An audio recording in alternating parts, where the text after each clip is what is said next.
আমি তো মুসলমান, আমার দেশের স্বাধীনতার জন্য যারা জীবন দিয়েছে তাদের কাছে আমরা ঋণী, এজন্য তাদের জন্য আমরা দোয়া করব। এই 16ই ডিসেম্বর বিজয় দিবস আমরা পালন করব। পালন করার কি বিকল্প কোনো নমুনা খুঁজে পাওয়া যায় না? আমরা গান বাজনা না করে কোরআন তেলাওয়াত দিতে পারতাম, বাচ্চাদের কোরআন তেলাওয়াতের প্রতিযোগিতা দিতে পারতাম। কোরআন তেলাওয়াতের তো কোনো মূল্যায়ন নাই।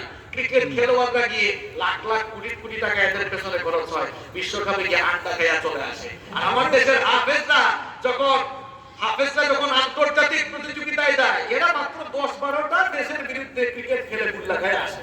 আর আমার হাফেজরা হুজুর কি করে দেখছেন, 70-80টা দেশের প্রতিযোগীকে পেছনে ফলাইয়া ফার্স্ট হয়ে যায়।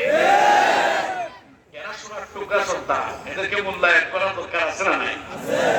এরা সত্যিকারের বিশ্বের কীর্তিমান মানুষেরা, যারা কোরআনের বিজয়ী দেশে নিয়ে এসেছে, ঠিক কি না? তাহলে আমরা বিজয় দিবস পালন করব, সেটা আল্লাহর দেওয়া নিয়ম অনুযায়ী পালন করব ইনশাআল্লাহ। এই যে ভাইরা কি সুন্দর মাহফিলের আয়োজন করেছে, মনের কি দুঃখ বিজয় দিবসে এখন মাহফিল বন্ধ করে। 16ই ডিসেম্বর আবার কিসের মাহফিল?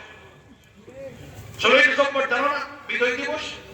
গান বাজনা করলে অসুবিধা নেই তো। 16ই ডিসেম্বর যুবকরা মাহফিলের আয়োজন করে এখানে তামসা করতেছে না শহীদের জন্য দোয়া করতেছে? কি বলেন, বাংলাদেশের অনেক জায়গায় এরকম হয় কি হয় না? এরকম হয়েছে বলে আজকে আপনারা মাহফিলের ডেট পাইছেন। মুজাম্মেল ভাই তো এক সপ্তাহ আগে ডেট আছে, আমাদের মাহফিল ছিল আজকে আরেক জায়গায়। যারা 1 বছর আগে নিল ডেট, প্রচার করলো 1 সপ্তাহ আগে। ভাই এত বড় সাহস হয়েছে কেন? জানো না 16ই ডিসেম্বর কি কয় কি বিজয় দিবস? জানি তো, বিজয় দিবসের জন্য তো মাহফিলটা করছি, যাতে শহীদদের জন্য আমরা একটু কোরআনের মাহফিলের আয়োজন করে দোয়া করতে হবে না। স্বাধীনতা বিরোধী কাজ 1 সপ্তাহ আগে কাজ হয়েছে, মুজাম্মেল ভাই কই গেল, খুশি হয়ে গেছে, আমি এবার সুযোগটা পাইলাম না, 4-5 দিনের কাম লাগাই দিয়েছে এদিকে। তো যাই হোক, এই যে 16ই ডিসেম্বরে তো মাহফিল, কোরআন তেলাওয়াত এগুলো আরো বেশি হওয়া উচিত ছিল, ঠিক কি না? যারা এগুলো করে তারাও মরবে, আমরাও মরবো। এরা মরার আগে না বুঝতে, মরার পরে বুঝবে যে এগুলোর ফজিলত কেমন, তখন আফসোস করবে। আফসোস করে কিয়ামতের দিন জাহান্নামীরা আবার বলবে, ইয়া লাইতানি কদ্দামতু লিহায়াতি, আফসোস আমার যদি হায়াত পাইতাম। ফেরেশতা বলবে, রাগ করে আমার হায়াত দিয়েছে, বিদাত ছুটে, ঠিক কি না? আল্লাহ আমাদেরকে বুঝার তৌফিক দান করেন। আমিন। গরম লাগতেছে আপনাদের? না। কষ্ট হচ্ছে? না। খাই আসছেন আপনারা? খান নাই, হাত তুলেন তো। এরা খান নাই, আপনারা খান নাই? খাইয়াও হাত তুলতে দেখছেন, মানে আবার খেতে যায়। এখানে মুজাম্মেল ভাই খানা দানার আয়োজন করে নেয়, হাত তুলে লাভ নাই। যাই হোক, সম্মানিত ভাইরা, আমরা কি তাহলে কথা শুরু করবো? হ্যাঁ ইনশাআল্লাহ। আমি তো গত বছর আপনাদের এখানে এসেছিলাম, আয়াতুল কুরসির তাফসীর করে গিয়েছিলাম, তাই না? আজকে আরো দামি কিছু কথা আপনাদেরকে শোনাবো ইনশাআল্লাহ।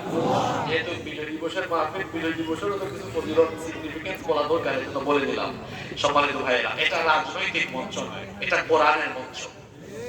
কোরআনুল কারীম এটা সাম্প্রদায়িক কোনো কিতাব নয়, এটা সার্বজনীন কিতাব। যদি কোরআনুল কারীম সাম্প্রদায়িক কোনো কিতাব হতো, তাহলে আল্লাহ তাআলা কোরআনুল কারীমের ভিতরে বলতেন হুদাল লিল মুমিনিন অথবা হুদাল লিল মুসলিমিন। এখানে উলামায়ে কিরাম বসে আছেন। কোরআনের ভিতরে হুদাল লিল মুমিনিনও নাই, হুদাল লিল মুসলিমিনও নাই, আছে হুদাল লিন নাস। আল্লাহ তাআলা বলছেন এটা দুনিয়ার সমস্ত মানুষের হেদায়েতের কিতাব। সুবহানাল্লাহ। কোরআন এসেছে সারা দুনিয়ার সমস্ত মানুষের জন্য। এই কোরআনুল কারীম আল্লাহ তাআলা দিয়েছেন মানুষের জীবন গঠনের চূড়ান্ত এবং একমাত্র গাইডলাইন হিসেবে। এই কোরআনুল কারীম এটি এমন একটি কিতাব, it's the problem solving methodology. এটি হচ্ছে সকল সমস্যার সমাধানকারী গ্রন্থ। আমাদের জীবনে যত সমস্যা রয়েছে সব সমস্যার সমাধান দিতে পারে। সমাধান চাও যদি জীবনে মরণে, ফিরে যাও খুঁজে নাও চোখ রাখো কোরআনে। সমাধান চাও যদি জীবনে মরণে, ফিরে যাও খুঁজে নাও চোখ রাখো কোরআনে। তবেই পাবে সুখ শান্তির ঠিকানা, তবেই পাবে সুখ শান্তির ঠিকানা, যদি মেনে নাও তুমি মনে প্রাণে। সমাধান চাও যদি জীবনে মরণে, ফিরে যাও খুঁজে নাও চোখ রাখো কোরআনে if you want a solution in here and here after go back have a look on the holy Quran সব সমস্যার সমাধান দিতে পারে সমস্যার সমাধান যে কোরআন দিবে এটা কিন্তু কোরআনকে জানা দরকার কোরআন মানা ছাড়া জীবনে নাজাত পাওয়া যাবে এখন মানতে গেলে জানতে হয় জানতে গেলে করতে হয় আফসোসের ব্যাপার কি জানেন আমরা কোরআন যে জীবনে মেনে চলবো আমরা তো কোরআন জানি না আর জানবো যে আমরা তো এখনো কোরআনটা পড়তেও পারি নাই কেন আমাদের এই দশা হলো মুসলমানের ঘরে জন্ম নিয়ে মুসলমানের সন্তান হয়ে আমরা সব শিখে ফেললাম কেন আমরা এখনো কোরআন পারি না আমরা খুব সুন্দর বাংলায় কথা বলি ইংরেজিতে একেবারে ব্রিটিশ প্রনাউন্সিয়েশনে আমরা কথা বলি কিন্তু আমরা কেন আল্লাহর কালাম পড়তে পারি না এর কারণটা কি এর কারণ হলো আমরা আল্লাহর কালামের ভ্যালু এখনো বুঝি নাই কোরআনুল কারীমের ডিগনিটি এখনো বুঝি নাই এর মর্যাদা বুঝি নাই এর মূল্য বুঝি নাই যদি বুঝতাম তাহলে আমরা কোরআনুল কারীমকে আমাদের লাইফের অপশনাল ম্যাটার বানাতাম না আমরা এটাকে কম্পালসরি ম্যাটার আমাদের জীবনের বাধ্যতামূলক বিষয় বানাতাম বলেন কোরআন বর্তমানে আমাদের জীবনে মানে সমাজের যে অবস্থা আপনারা দেখছেন কোরআন কি এখন বর্তমানে আমাদের জীবনের সব জায়গায় ব্যক্তি পরিবার সমাজ রাষ্ট্রে এটা কি বাধ্যতামূলক হয়ে আছে না অপশনাল হয়ে আছে কেন অপশনাল আল্লাহ কি এটা অপশনাল হিসেবে দিয়েছে না কম্পালসরি হিসেবে দিয়েছে কম্পালসরি হিসেবে দিলে আমরা অপশনাল বানালাম কেন কারণ কোরআন আমরা এখনো আমরা কোরআনের ভ্যালু এখনো বুঝতে পারি নাই আপনি এখনো কোরআন পড়তে পারেন না আপনি এখনো আল্লাহর কালামটা শিখলেন না এর কারণে আপনি এর মর্যাদা বুঝেন নাই এই কোরআনুল কারীম এটা দুনিয়ার কোনো আলেম কোন উলামায়ে কিরামের লিখিত গ্রন্থ নয় এটি ইউনাইটেড স্টেট অফ আমেরিকা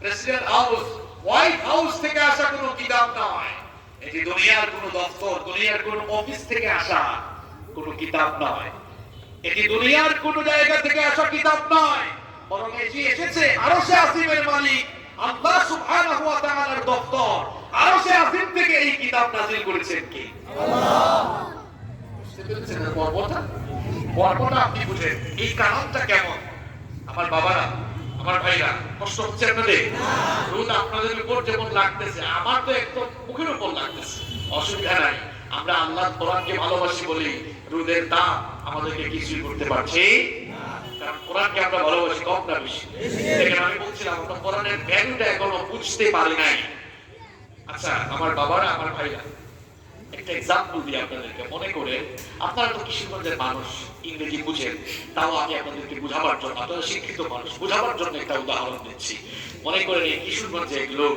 ইংরেজি জানে না এখন সুপ্রিম কোর্ট থেকে সুপ্রিম কোর্ট তো জানেন আপনারা হাইকোর্ট থেকে সুপ্রিম কোর্ট থেকে ইংরেজি ভাষায় লেখা একটা চিঠি খামের ভিতরে করে তার বাড়িতে এসছে রাত বাজে তখন 12টা রাত কয়টা মানে চিঠি হাতে পাইতে পাইতে রাত বাজছে কয়টা এখন বেচারা চিঠি খুলে দেখছে হায় হায় কি জানি লেখা এখানে ইংরেজি অক্ষর তো সে চিনে না কারণ ইংরেজি সে বুঝে না এখন যে চিঠি দিছে বললো এটা কোন জায়গার চিঠি বললো এটা সুপ্রিম কোর্টের নোটিশ এখন চিন্তা বাড়ছে না কমছে হায় হায় হায় হায়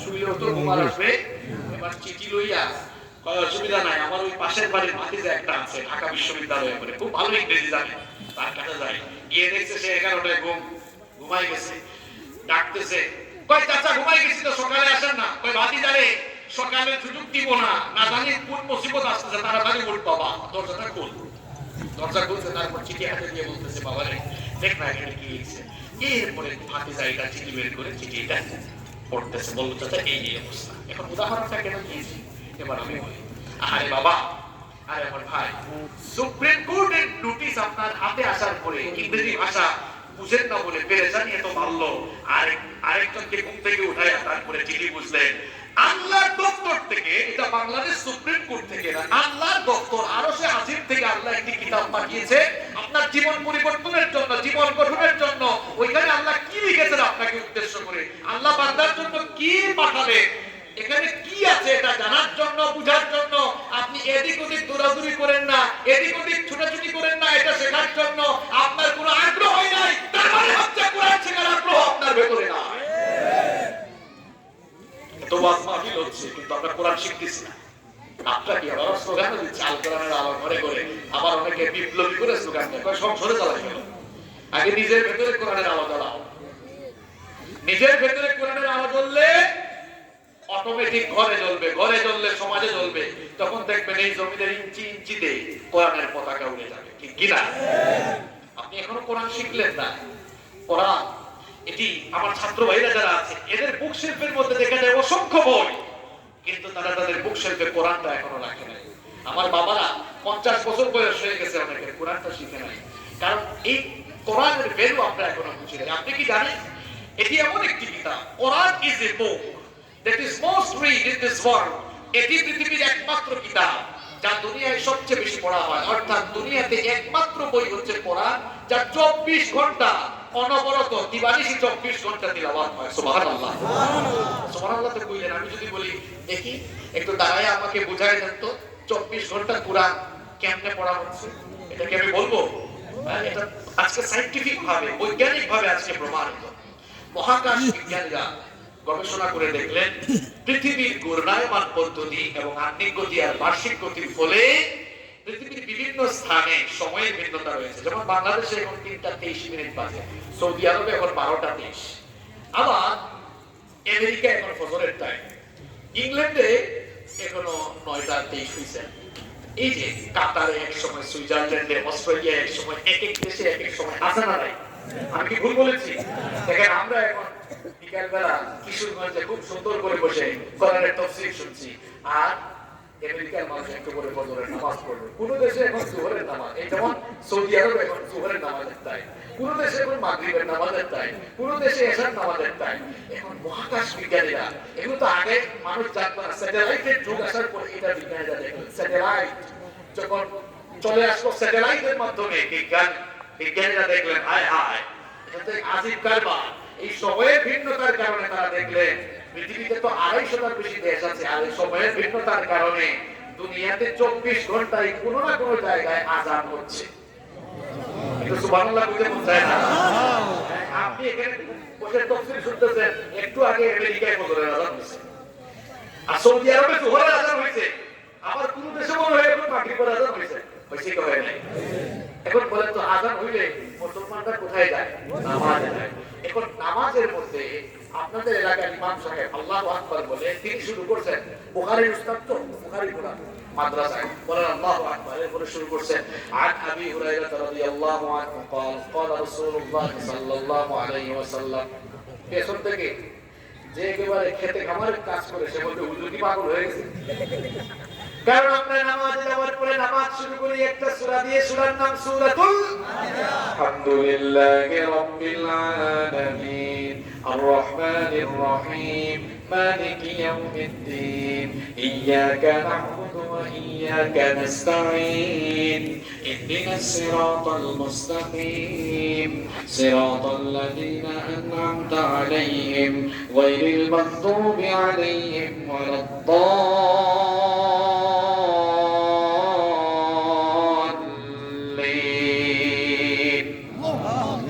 নামাজ শুরু করি যে কিতাবের তেলাওয়াত দিয়ে, কিতাবের নাম কি?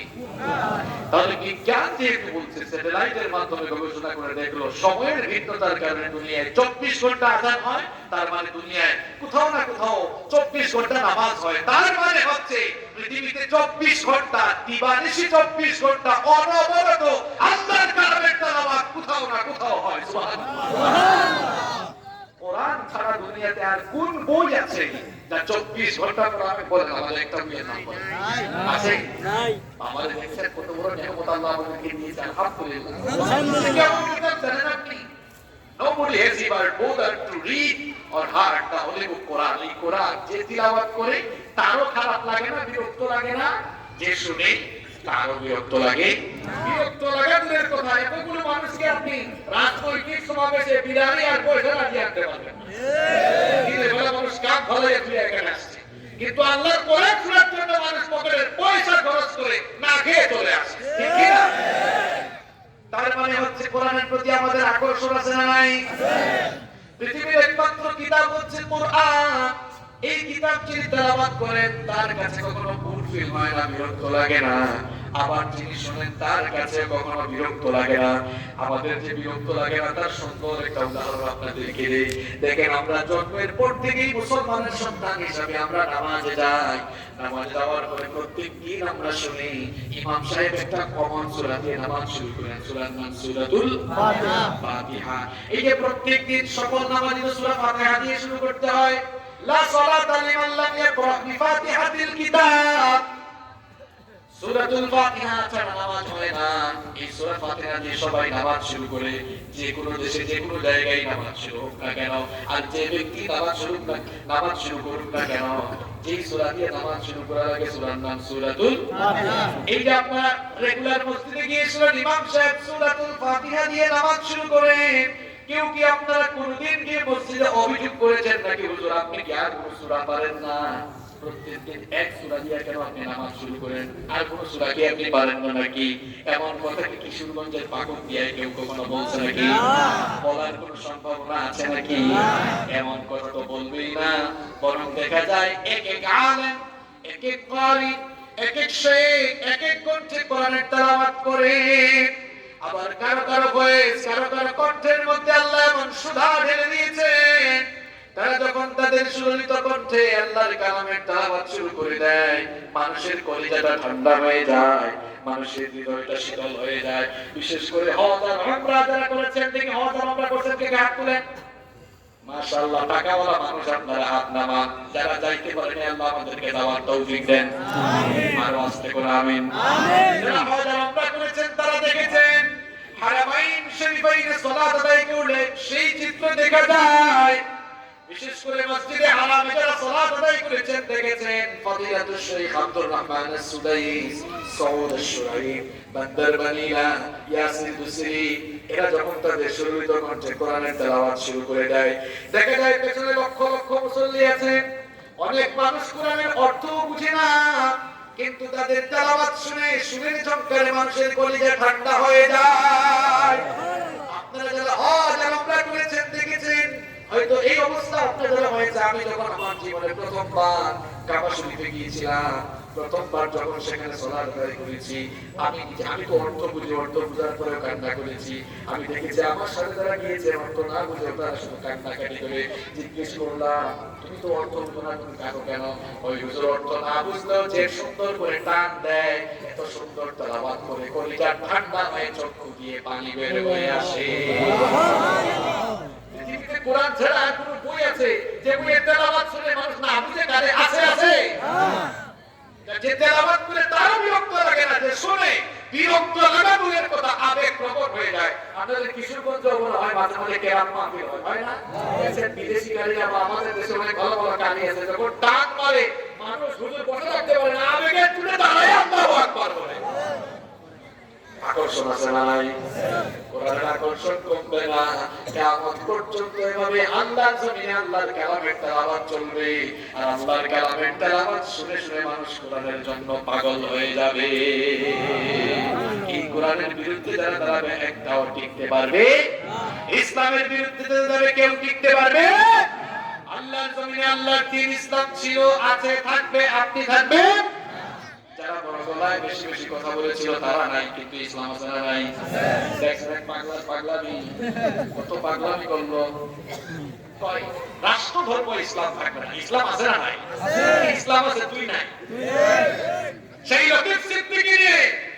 লতিফ সিদ্দিকী থেকে নিয়ে মুরাদ হাসান পর্যন্ত যারা ইসলামের বিরুদ্ধে বেয়াদবি করেছে সবগুলা কান্না ব্যক্ত পালিয়ে দিয়েছে।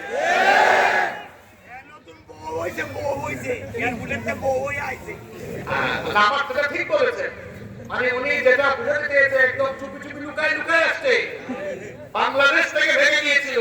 আরে আল্লাহর দ্বীন ইসলামের বিরুদ্ধে আপনি কথা বলেন কেমনে? দেখেন ইসলামের বিরুদ্ধে যাওয়ার কারণে পৃথিবীর কবর তো তারা গ্রহণ করবে না যদি তওবা না করে। যদি ভালো হয় আমরা দোয়া করছি আল্লাহ তাআলা হেদায়েত দেয়। যদি এমনই থাকে কবরও গ্রহণ করবে না, কবর গ্রহণ করার আগে দেখেন পৃথিবীর এক ইঞ্চি জমিনও তারা গ্রহণ করে না। চিন্তা করছেন ইসলামের বিরুদ্ধে গেলে কেউ আপনাকে গ্রহণ করবে? ইসলামের পক্ষে থাকলে এই মর্যাদা আছে না? আপনি কোরআনটা শিখলেন না, এটা কেমন কিতাব? বিজ্ঞানের যুগে বসবাস করে আপনি মনে করছেন আমরা তো এখন আধুনিক যুগে বসবাস করছি, মধ্যযুগে নাজিল হয়েছে কোরআন, এটা কি এখন চলতে পারে? আগের যুগের কিতাব নিয়ে বিজ্ঞানের যুগে বসবাস করে আপনি বহু বড়াই করছেন। আপনি কি জানেন না কোরআনুল কারীমে যে এমন একটি কিতাব, ওয়াল কুরআনুল হাকীম, এটি বিজ্ঞানময় গ্রন্থ।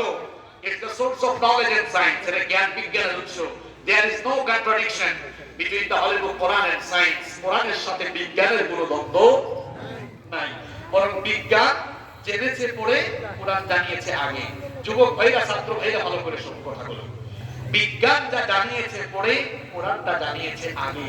কোরআন আগে না বিজ্ঞান আগে? কোরআনে ৬,০০০ বেশি আয়াত আছে, তার মধ্যে ১ থেকে ১,৫০০ আয়াত শুধু বিজ্ঞানের ব্যাপারে। সুবহানাল্লাহ বলেন। এই যে বিজ্ঞানের যুগে বিজ্ঞান বিভাগে পড়াশোনা করে বা বিজ্ঞান ভিত্তিক সব চলাফেরা করে যারা কোরআনকে ব্যাকডেটেড কিতাব মনে করে এখনো কোরআন শিখে নাই, এরা কোরআনের ভ্যালু বুঝে নাই। এরা কোরআনের ভ্যালু বুঝে নাই। বিজ্ঞান যা জেনেছে এখন কোরআনটা জানিয়েছে আগে। কয়েকটা এক্সাম্পল দিই তাহলে আপনারা দেখেন এই পৃথিবীর আকৃতি কেমন, এই আকৃতি কেমন, এটা নিয়ে বিজ্ঞান এক এক সময় এক এক তামাশা করেছে। প্রাচীনকালের বিজ্ঞানীরা মনে করতেন পৃথিবী মনে হয় চ্যাপ্টা বা সমতল। এরপরে 1597 সালে ফ্রান্সিস ড্রেক তিনি জলপথে ঘোরার পরে বললেন, আমি তো ঘুরে দেখলাম আগের যুগের বিজ্ঞানীদের কথা ভুল। প্রাচীনকালের বিজ্ঞানীরা বলেছে পৃথিবী চ্যাপ্টা বা সমতল, এদের ধারণা ভুল। আমি জলপথে ঘুরে দেখলাম পৃথিবী হচ্ছে গোল। পৃথিবী কি? এখন আপনারা বলেন তো আধুনিক যুগের মানুষ আপনারা, এখন 1597 সালের এই কথা এখন আপনারা মানতেন পৃথিবী কি গোল? দেখেন বিজ্ঞান আরো উন্নত হলো, উন্নত হতে হতে বিজ্ঞান স্যাটেলাইটের যুগে প্রবেশ করলো। এরপরে আধুনিক যুগের বিজ্ঞানীরা বললেন এই কথাও ভুল, যে বলছে পৃথিবী গোল এটাও ভুল, যে বলছে গোল এটাও ভুল। তাহলে পৃথিবী কেমন? তারা বলল পৃথিবী আসলে ডিম্বাকৃতি। ডিম বুঝেন তো আপনারা? আমার বাড়িতে ছিলেন, আপনার ছিলেন তো ভাই একটা, আপনারা একটা কিশোর পর্যন্ত লোক তো আপনার ডিম থাকবো, কারণ ছিলেন আর কিশোর করতে একবারে কাছাকাছি লাগাই আন্ডাও কই আমরা লাগাই মানে পাশাপাশি আর কি। তোরা ছিলেন তো বললাম মেজাবি শুনতে আপনারা, হ্যাঁ রাগ করছেন? তোরা মাঝে মাঝে ছিল কি আমি বইলাই, এটা কিন্তু আপনারা খুশি নেই। তাই আপনার সিলেট হয় এন্ডা, আপনারা কই আন্ডা, আন্ডা যেটা এন্ডাও এক কথা। কিন্তু আপনারা দেখেছেন পৃথিবীর সাইজটা, আকৃতিটা হলো এই ডিম্বাকৃতি। এখন বিজ্ঞান তামসা করতে করতে এই যুগে সেটা বলছে। আর আপনার ঘরের ভেতরে যে কোরআন, এই কোরআনের ভেতরে এই সায়েন্টিফিক ইনফরমেশন রব্বুল আলামিন আর ১,৫০০ বছর আগে দিয়েছে। আল্লাহর কোরআনটা আপনি এখনো জানলেন না, এখনো বুঝলেন না। ১,৫০০ বছর আগে আল্লাহ কোরআনে বলেছেন ওয়াল আরদা বা'দা যালিকা দাহাহা। আল্লাহু আকবার। আমি বিরাম বসে আছেন এখানে। উট পাখির ডিমকে, উট পাখি বুঝেন তো আপনারা? দেখছেন নাকি কোনোদিন? কয়জন দেখছে উট পাখি ডিম পারে না? আল্লাহ তাআলা পৃথিবী কেমন এটা বোঝাতে গিয়ে এখানে দাহাহা শব্দ দিলেন। আরবি অভিধান খুলে দেখবেন উট পাখির ডিমকে আরবিতে বলা হয় দাহা। কি বলা হয়? আল্লাহ বললেন এই পৃথিবীকে, জমিনকে আমি উট পাখির ডিমের মতো ডিম্বাকৃতির বানিয়েছি। সুবহানাল্লাহ। তাহলে বিজ্ঞান যা জানিয়েছে, এখন কোরআনটা জানিয়েছে ১,৫০০ বছর আগে। কোরআন আগে নাকি বিজ্ঞান আগে? এই যে আমার হাতে এগুলা কি? আলোচনা বলেন আঙ্গুল দিয়ে আমরা ফিঙ্গারপ্রিন্ট দেই। আমার বাবা আমরা এটাকে বাংলায় বলি টিপসই, ইংরেজিতে বলি ফিঙ্গারপ্রিন্ট, আরবিতে বলি বাসমা। এই যে ফিঙ্গারপ্রিন্ট, আমার হাতে আঙ্গুল আছে ১০টা, আপনার হাতেও আঙ্গুল আছে 10টা।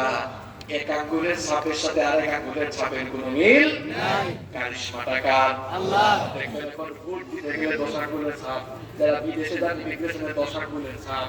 এমনকি সিম, আপনারা যে মোবাইলের সিম ব্যবহার করেন, সিমের রেজিস্ট্রেশনের জন্য 10 আঙ্গুলের ছাপ আছে না নাই? আছে। আবার পৃথিবীতে 800 কোটি মানুষ বাস করে। 800 কোটি বলার আগে আপনার কথা বলি, আপনার হাতে আঙ্গুল আছে কয়টা?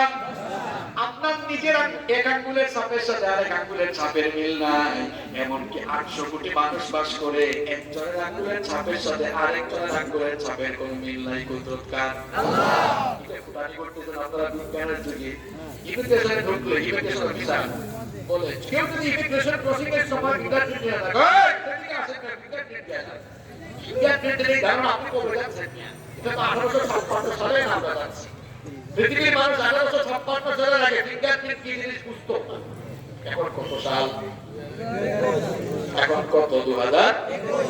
1856, তার মানে খুব বেশি না, 200 বছর। 200 বছর হয়েছে। এটা সর্বপ্রথম ইংল্যান্ডে আবিষ্কার হয়। ব্রিটিশ বিজ্ঞানী উইলিয়াম হার্সাল মানবদেহে গবেষণা চালিয়ে ফিঙ্গারপ্রিন্টের তথ্য মানুষকে জানিয়েছেন। তিনি বলছেন, দেখ তো ফিঙ্গারপ্রিন্ট দিয়ে একজনের সাথে আরেকজনের কোনো মিল। এখন আমরা যাদের জেনেছি মাত্র কিছুদিন আগে আল্লাহর কোরআনে আল্লাহ সেই কথা বলেছেন 1000 বছর। কোরআনুল কারীমের 75 নম্বর সূরা আপনি করে দেখেন, সূরাতুল কিয়ামাহ 3 এবং 4 নম্বর আয়াতটা আপনি পড়ে দেখেন। আল্লাহ তাআলা বলছেন, ইয়াহসাবু আল্লান নাজমা'a 'ইযামা বালা কাদিরিনা আলা আন নুসাওয়িয়া বানানা। আল্লাহ তাআলা বলছেন, পৃথিবীতে কিছু মানুষ আছে যারা বলে মানুষ মরে গেলে, পচে গেলে হাড্ডি মাংস অস্থিপিঞ্জর যখন আলাদা হয়ে যাবে, ছিন্ন বিচ্ছিন্ন হয়ে যাবে, কেমনে আবার তাদেরকে চূড়া লাগিয়ে একত্রিত করা হবে। আল্লাহ বলছেন, বান্দারে এই হাড্ডি গুড্ডি অস্থিপিঞ্জর আলাদা হয়ে গেলে চূড়া লাগাবে, এগুলো তো খুব সহজ কাজ। আমি যে তোর এই বিচ্ছিন্ন হওয়া অংশগুলোকে জোড়া লাগাবো, আমি এর মধ্যে সীমাবদ্ধ নয়, বরং ভালো করে শুনে রাখ, বালা কাদিরিনা আলা আন নুসাওয়িয়া বানানা। তোমাদের প্রত্যেকের হাতের আঙ্গুলের যে মাথা, অর্থাৎ এই ফিঙ্গারপ্রিন্ট, অর্থাৎ এই ফিঙ্গারপ্রিন্ট টিপসইগুলো পর্যন্ত পুনরায় জোড়া লাগাতে আমি সক্ষম। একটু জোরে বলেন আল্লাহু আকবার। তাহলে ফিঙ্গারপ্রিন্টের কথা কোরআনের ভেতরে আছে না নাই? আর কথা বলা তো শুরু করলে জানতে চায়, মনটা চায়, খালি বলতেই থাকি। পুরান বিজ্ঞান নিয়ে বললো, তিনি 1 মাস ওয়াজ করলে এখানে শেষ হবে না। এই মাটির সবাইকে বসে থাকা লাগবে। আপনি যে বিজ্ঞানের যুগে কোরআনটা এখনো পড়লেন না। সূর্য ঘুরে না পৃথিবী ঘুরে। বিজ্ঞান যে কত তামসা করলো, টলেমি এক তামাশা করলো। সে বললো না পৃথিবী স্থির, সূর্য ঘুরে। এরপরে কোপারনিকাস 1512 সালের এসে বললো সূর্য ঘুরে, পৃথিবী ঘুরে, তুমিও ঘুরো আমিও ঘুরি, সব ঘুরে। আর কোরআনে এটা আল্লাহ 1000 বছর আগে সূরা ইয়াসিনে বলেছেন, ওয়াশ-শামসু তাজরি লিমুস্তাকাররিল লাহা যালিকা তাকদীরুল আজিজিল আলীম ওয়াল কমারা قدرناه منازل حتى عاد كالعرجون القديم لا الشمس ينبغي لها أن تدرك القمر ولا الليل سابق النهار وكل في فلك يسبحون الله تعالى বলছেন, সূর্যের জন্য আমি একটি কক্ষপথ ঠিক করে দিয়েছি। সূর্য তার নির্ধারিত কক্ষপথে পরিভ্রমণ করছে। চাঁদের জন্য একটি মঞ্জিল ঠিক করে দিয়েছি। চাঁদও সেই নির্ধারিত মঞ্জিলে পরিভ্রমণ করছে। সূর্য কখনো চন্দ্রের নাগালে যেতে পারে না, রাত কখনো দিনের আগে যেতে পারে না। কুল্লুন ফি ফালাকি ইয়াসবাহুন, প্রত্যেকেই তাদের আপন আপন কক্ষপথে পরিভ্রমণ করছে। ঘোরাঘুরির সমস্যার সমাধান 1000 বছর আগে কোরআন নাযিল করে দিয়েছেন কে? আর বললাম না এটা বুঝতে থাকলাম। যুবক ভাইরা, ছাত্র ভাইরা, আগে আল্লাহর কালাম পড়ো। যদি তোমার এই জ্ঞানের পাত্রকে পরিপূর্ণ করতে চাও, সবার আগে কোরআন শেখো। এত ওয়াজ মাহফিল আমরা করছি, কোরআনকে আমরা ভালোবাসি, এটা ঠিক আছে, মাহফিলে আসি, কিন্তু আমার অনেক বাবারা, অনেক যুবক ভাইরা, অনেক ছাত্র ভাইরা এখনো আল্লাহর কালামটা শিখতে পারে নাই। কোরআন শিক্ষার গুরুত্ব নিয়ে আমি কথা বলছি। কোরআন শিখতে আপনি তখন কোরআন শেখার প্রতি আগ্রহী হবেন যখন কোরআনের ভ্যালু বুঝবেন, মূল্য বুঝবেন। অনেকে মনে করে এটা হুজুরদের কিতাব, মোল্লা মৌলভীদের কিতাব, এটা কি আমরা পড়ার জিনিস নাকি? আমরা তো স্মার্ট, আমরা তো আধুনিক যুগের মানুষ। আমরা কি কোরআন বলবো না? কিনা মোল্লাদের কাজ, হুজুরদের কাজ আছে না নাই? হুজুরদের না, এটা আপনার জন্য, আপনার কপাল খুলবে যদি আপনি কোরআনটা না শিখেন। এই যে আমার বাবাদের বয়স, অনেকের অনেক বয়স হয়ে গিয়েছে। আমার যুবক ভাইরা মাস্টার শেষ করে ফেলেছে, অনার্স শেষ করে ফেলেছে, এখনো তারা কোরআনটা পড়তে পারে না। এই যে কোরআনটা পড়তে পারেন না, আপনার নামাজটা কেমনে হবে? কারণ নামাজের যে ফরজ আছে তার মধ্যে একটা ফরজ হলো বিশুদ্ধ তেলাওয়াত জানা। বিশুদ্ধ তেলাওয়াত না জানলে কিন্তু সওয়াব না হয়ে লানত পাবেন। রুব্বা কারিউল কুরআন ওয়াল কুরআন ইয়ালআনুহু, কোরআনের এমন তেলাওয়াতকারী আছে, তেলাওয়াত যখন তারা করে কোরআন লানত দেয়। আপনারা সবাই জানেন কোরআনের প্রত্যেক হরফে কত নাকি? আর একটু জোরে করুন না, কত নাকি?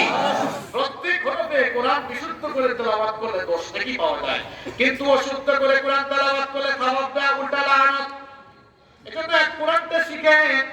এখন কোরআন শেখাটা কত সহজ, ঘরে বসে ভার্চুয়ালি আপনি কোরআন শিখতে পারবেন, অথবা আশেপাশে যারা আছে, আশেপাশে তো মানুষের অভাব নাই, কোরআনটা গিয়ে শিখেন। এখন আপনি কোরআনটা শিখলেন না, আপনি যে কোরআন শিখলেন না, যার উপরে কোরআন নাযিল হয়েছে তিনি আমাদের প্রিয় নবী মুহাম্মদুর রাসূলুল্লাহ সাল্লাল্লাহু আলাইহি ওয়াসাল্লাম। আমার দিকে সবাই তাকান, দিকে কি বলেন? নবীর সুপারিশের দরকার আছে না নাই? নবীর সুপারিশটা না কে একটু হাত তুলেন। নবীর শাফায়াত আমরা চাই কি চাই না? আমরা যারা কোরআনটা এখনো শিখি নাই, নবীর শাফায়াত নসিব হবে না। বাবারে মুখের হাসিটা বন্ধ করে দিয়ে কথাটা শুনেন, কত ভয়ঙ্কর কথা। কি ভয়ঙ্কর কথা আমি আপনাদেরকে শুনিয়ে যাচ্ছি। কোরআনটা আমরা যারা এখনো শিখলাম না, নবীর সুপারিশ নসিব হবে না। কথা মোল্লার না, কথা আল্লাহ। আল্লাহ তাআলা বলছেন কিয়ামতের দিন নবী এক শ্রেণীর মানুষের বিরুদ্ধে দাঁড়িয়ে আমার কাছে তাদের বিরুদ্ধে নালিশ করবে। রব্বুল আলামিন কোরআনে বলছেন ওয়াকালার রাসূলু ইয়া রাব্বি ইন্না কওমি ইত্তাখাযু হাদাল কুরআনা মাহজুরা। আল্লাহু আকবার। কি ভয়ঙ্কর কথা, কি সাংঘাতিক কথা। এই আয়াত বুঝতে আমার মনে হয় আপনি এখান থেকে আজকে পাগলের মতো যাবেন, কোনো দিকে তাকাবেন না, বলবেন ভাই সর, আগে কুরআন। কি ভয়ঙ্কর কথা শুনে এসেছি মাহফিলে আজ। আল্লাহ বলছেন ওয়াকালা রাসূল, কিয়ামতের দিন রাসূল বলবে ইয়া রাব্বি, হে রব, ইন্না কওমি ইত্তাখাযু হাদাল কুরআন মাহজুরা। আমার উম্মতের এই লোকগুলো কোরআনকে পরিত্যাগ করেছে, জীবন থেকে কোরআন মাইনাস করেছে। এরা সব বলেছে কোরআন পড়ে নাই, বুঝে নাই, মানে নাই। আমার উপরে কোরআন নাযিল হয়েছে, এই কোরআনকে তারা অবজ্ঞা করেছে, শিখে নাই, পড়ে নাই, বুঝে নাই।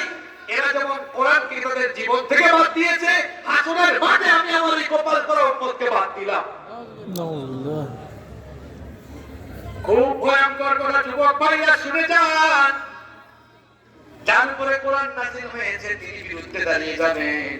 নবী যদি কারো বিরুদ্ধে দাঁড়িয়ে যান, সে কি আর নাজাত পাওয়ার সম্ভাবনা রাখে নাকি? কোন বাবা আপনাকে বাঁচাবেন? কে আপনার জন্য সুপারিশ করবে? নবী যদি বিরুদ্ধে দাঁড়িয়ে যান, আরে ভাই নবী তো বিরুদ্ধে দাঁড়াবেনি, স্বয়ং আল্লাহ রাব্বুল আলামিন আপনার বিরুদ্ধে দাঁড়িয়ে যাবেন। কি করে আপনি কোরআনটা এখনো শিখলেন না?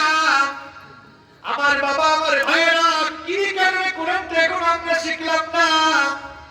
শয়তানের ধোঁকায় পড়ে আমরা আমাদের জীবনটাকে বরবাদ করে দিলাম।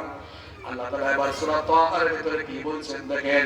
আল্লাহ তাআলা বলছেন যারা তাদের জীবন থেকে কোরআনকে মাইনাস করে দিয়েছে, কোরআন যারা পড়ে নাই, বুঝে নাই, মানে নাই, কোরআনটা যারা শিখে নাই, আমি তাদের জন্য দুনিয়া আর আখিরাতে শাস্তি রেখেছি মোট 3টা। জোরে কোন কয়টা? একটু কান লাগা বাবারে, একবারে শেষ সময় চলে আসছি, গুরুত্বপূর্ণ কথাটা শোনাই, সিদ্ধান্ত নেওয়ার জন্য কথাটা মন দিয়ে শুনেন। আল্লাহ তাআলা বলছেন শাস্তিগুলো কি শোনো। ওয়ামান আরাদা আন যিকরি ফাইন্না লাহু মাঈশাতান দানকা ওয়া নাহশুরুহু ইয়াওমাল কিয়ামাতি আ'মা। আল্লাহ তাআলা বলছেন যারা আমার উপদেশ সম্বলিত এই কিতাব থেকে মুখ ফিরিয়ে নেবে, যারা কোরআন পড়বে না, বুঝবে না, মানবে না, ফাইন্না লাহু মাঈশাতান দানকা, আমি তাদের জীবনটাকে সংকীর্ণ করে দিব। মুফাসসিরিন কিরাম এই মাঈশাতান দানকার ব্যাখ্যায় বলেছেন এর দুটো অর্থ। এক নাম্বার হচ্ছে আল্লাহ তাআলা ওই লোকটার জীবনকে এমন ভাবে সংকীর্ণ করবেন, ওই লোকটার জীবন থেকে সুখ শান্তি কেড়ে নেবেন কে? আল্লাহ। দেখেন নিজের বিবেকের সঙ্গে মিলান। অনেকের জীবনে টাকা পয়সা সবকিছু থাকা সত্ত্বেও সুখ পাচ্ছেন না। অনেকের চেহারা দেখবেন, দেখতে খুব তেলতেলা না, দুষ্টু চেহারা, কিন্তু লোকটা ভেতরে ভেতরে খুব মরা মরা অবস্থা, সুখ নাই, শান্তি নাই। কারণ হাজার হাজার কোটি কোটি টাকা দিয়ে সুখ শান্তি কেনা যায়? সুখ শান্তি টাকার তরফ থেকে আসে। অনেক মানুষকে দেখেছি হাজার কোটি টাকার মানুষ, হাজার কোটি টাকার মালিক, কই বছর রাতের বেলা ঘুমাইতে পারি না, কিন্তু দেখা যায় কিশোরগঞ্জের পাকন দিয়ে অলিতে গলিতে রিক্সা চালায়, সারাদিন রিক্সা চালায় 300-400 টাকা কামাই করে, এশার নামাজের পরে আলু ভর্তা ডাল এগুলাকে নাকে তেল দিয়ে ঘুমায়, তার ঘুম আছে। আর কোটিপতির ঘুম, মনের সুখ শান্তি ঘুম, এগুলো কার তরফ থেকে আসে? আর একটু জোরে বলেন আল্লাহ বলছেন, বান্দারে তুই যদি কোরআনটা না শিখিস, তোর জীবনের সুখ আমি কেড়ে নেব। কে আর তোকে সুখ দিবে আমি দেখে নেব। বহু টাকাওয়ালা হয়ে যাবি, গাড়ি বাড়ির মালিক হয়ে যাবি, ইন্ডাস্ট্রির মালিক হয়ে যাবি, অনেক ক্ষমতা থাকবে, কিন্তু তোর জীবনে সুখ থাকবে না। তোর জীবনের সুখ আমি কেড়ে নিব। আল্লাহ বলতেন, এটা তোর জন্য আমার তরফ থেকে প্রথম শাস্তি। আল্লাহ বলতেন, জীবনের সুখ শান্তি কেড়ে নেব। 2 নম্বর শাস্তি হলো, মুফাসসিরগণ মাঈশাতান দরকার ব্যাখ্যায় লিখেছেন, 2 নম্বর শাস্তি হলো ওই লোকটাকে কবরে রাখার পর কবরটা তার জন্য সংকীর্ণ হয়ে যাবে। কোরআনটা যারা শিখলো না, না শিখেই দুনিয়া থেকে চলে গেল, কবরে রাখার পরে কবরটাকে এমন করে সংকীর্ণ করে দেওয়া হবে, যার কারণে ওই লোকটার এক পাশের পাথর গিয়ে অপর পাশের পাথরের সঙ্গে হবে ঢুকে যাবে। এইরকম করে কবরে তার উপরে শাস্তি চলতে থাকবে। আর ওই লোকটার জন্য 3 নম্বর শাস্তি হলো, ওয়ানা শুরুহু ইয়াউমাল কিয়ামাতি আ'মা। এই যে আমরা কবরে চলে যাব হাসরের মাঠে, ইসরাফিলের শিঙ্গার ফুৎকারের পরে যখন কিয়ামত হবে হাসরের মাঠে, কবর থেকে আমাদের সবাইকে উঠাবেন কে? আল্লাহ। একটু জোরে বলেন কে? আল্লাহ। যারা কোরআনটা শিখে নাই, আল্লাহ বলছেন তার জন্য 3 নাম্বার শাস্তি হলো, কবর থেকে তোলার সময় তাকে আমি অন্ধ করে তুলবো। কি করে? আরেকটু জোরে বলেন। এই লোকগুলো যখন অন্ধ অবস্থায় কবর থেকে উঠে হাসরের মাঠে যাবে, তখন তারা আল্লাহর কাছে আবেদন জানাবে। তারা তখন বলবে, ক্বালা রাব্বি লিমা হাশারতানি আ'মা ওয়া ক্বাদ কুনতু বাসীরা। বলবে, রব তুমি কেন আমাকে অন্ধ করে দিয়েছো? আমি তো পাকুন দিয়ে আমার বাড়ি ছিল, আমি তো চোখে দেখতাম, আমি তো কানা ছিলাম না, অন্ধ ছিলাম না, মাবুদকে কেন অন্ধ করেছো আমাকে? জবাব দিবেন কে? আল্লাহ তাআলা জবাব দিবেন, ক্বালা কাযালিকা আতাতকা আয়াতুনা ফানাসিতাহা ওয়া কাযালিকাল ইয়ামসা। যুবক ভাইরা, আল্লাহ একটা কথাও কোরআনের ভিতরে গোপন রাখেন নাই রে ভাই, ভালো করে শুনে যান। আল্লাহ বলবেন, তোরে কানা করছি কেন, অন্ধ করছি কেন জানোস না? তোর ঘরে আমার কিতাব কোরআন ছিল, তোর বুক শেলফের মধ্যে নাটক গল্পের বই ছিল, কোরআনটা ছিল না, কোরআনটা শিখি না। এত টাকা পয়সা ছিল, সবকিছু করার, মিছিল মিটিং করার তোর সময় ছিল, ব্যবসা বাণিজ্য করার সময় ছিল, কোরআন শেখার সময় ছিল না। চক্ষু থাকা সত্ত্বেও তুই কোরআন দেখলি না। বান্দারে, দুনিয়ায় তোর কাছে আমার কিতাব কোরআন থাকা সত্ত্বেও তুই যেভাবে আমার কোরআনকে ভুলে গিয়েছিলি, ওয়া কাযালিকাল ইয়াউমা তুনসা, তোর মতো গোলামকেও আজ হাসরের মাঠে আমি আল্লাহ ভুলে গেলাম। তুই আমার কোরআনকে ভুলে গিয়েছিলি, তোর মতো গোলামকে আমি ভুলে গেলাম। যা দূর হ। একটু আগে বলেছি, নবীও তার বিরুদ্ধে মুখ ফিরিয়ে নেবে, আল্লাহ মুখ ফিরিয়ে নেবে। এই কপাল পুরাকে আর বাঁচাবে কে? এই কপাল পুরাকে আর বাঁচাবে কে? কেমনে তার নাজাত মিলবে? কেমনে তার মুক্তি মিলবে? আমার বাকুন্দিয়ার বাবারা, আব্বারা, আমার ভাইরা, আমার যুবক ভাইরা, ছাত্র ভাইরা, শয়তানের কোন ফাঁদে পা দিয়েছেন? যা কোরআন করছেন আজকের মাহফিলে একটা সিদ্ধান্ত নিয়ে যান, হুজুর ভুল হয়ে গেছে, অন্তত এই 2টা পয়েন্ট আপনার জীবনকে পরিবর্তন করে দিবে। আল্লাহ বিরুদ্ধে, নবীও বিরুদ্ধে। আপনি কোরআনটা তো এখনো শিখলেন না। আমার ভাইরা, কোরআনটা শেখার সিদ্ধান্ত নিন। আপনার চারপাশে অনেক মানুষ আছে যারা কোরআনটা পারে, তাদের কাছে গিয়ে কোরআনটা শিখেন।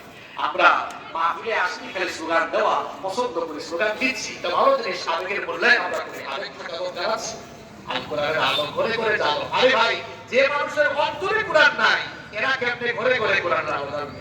আগে তো নিজের ভেতরে কোরআনের আলো জ্বালানো লাগবে, ঠিক কি না? কর আমার বাবা, আমার ভাইরা, আল্লাহর শাস্তি থেকে আমরা সবাই বাঁচতে চাই কি চাই না? নবীর সাফায়াত আমরা চাই কি চাই না? আজকের আলোচনা 3 ভাগ হয়ে গেছে। প্রথমে বিজয় দিবস নিয়ে 10-15 মিনিট কথা বলে ফেললাম। এরপরে আমাদের জীবনে কোরআনের গুরুত্ব নাই কেন, কোরআনের মর্যাদা যে আমরা বুঝি না, এই জন্য 3-4টা পয়েন্ট কোরআনের ভ্যালু, মর্যাদা আপনাদের সামনে তুলে ধরেছি। আর সর্বশেষে বলেছি, এই জ্ঞানের খনি এটা তালাশ করার জন্য এটা আপনাকে পড়া জানতে হবে। আফসোসের ব্যাপার কি জানেন, আমরা এখন ঘরের মধ্যে আসল সোনা ধুইয়া নকল সোনা তালাশের জন্য ঘরে আসল গোল্ড রেখে বাইরে সিটি গোল্ড তালাশে আমরা বের হয়েছি। নিজের ঘরের ভেতরে কোরআন আছে, এই কোরআনের জ্ঞান আমাদের ভেতরে নাই। এজন্য আসুন আজকের এই বিজয় দিবসে আমার এই এলাকার যুবক ভাইরা এত সুন্দর একটি মাহফিলের আয়োজন করেছে।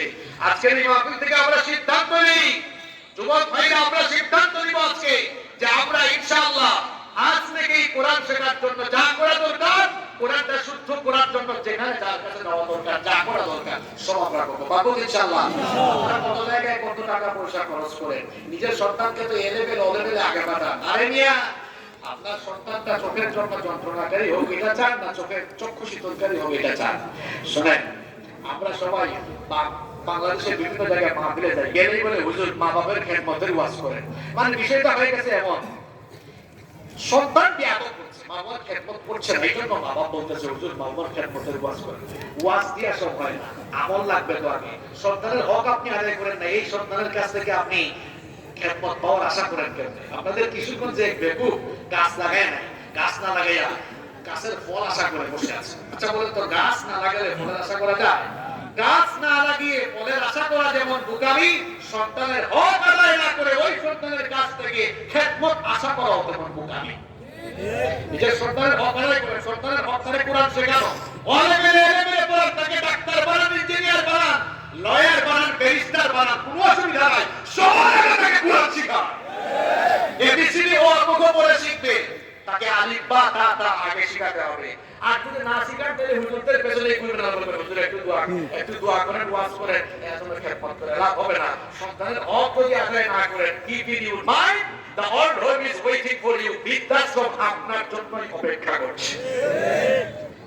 নিজে কোরআন শিখুন, নিজের সন্তানদেরকে কোরআন শেখান। আযান হয়ে গেছে, যত কথা বললাম, আল্লাহ তাআলা আমাদের সবাইকে আমল করার তৌফিক দান করেন।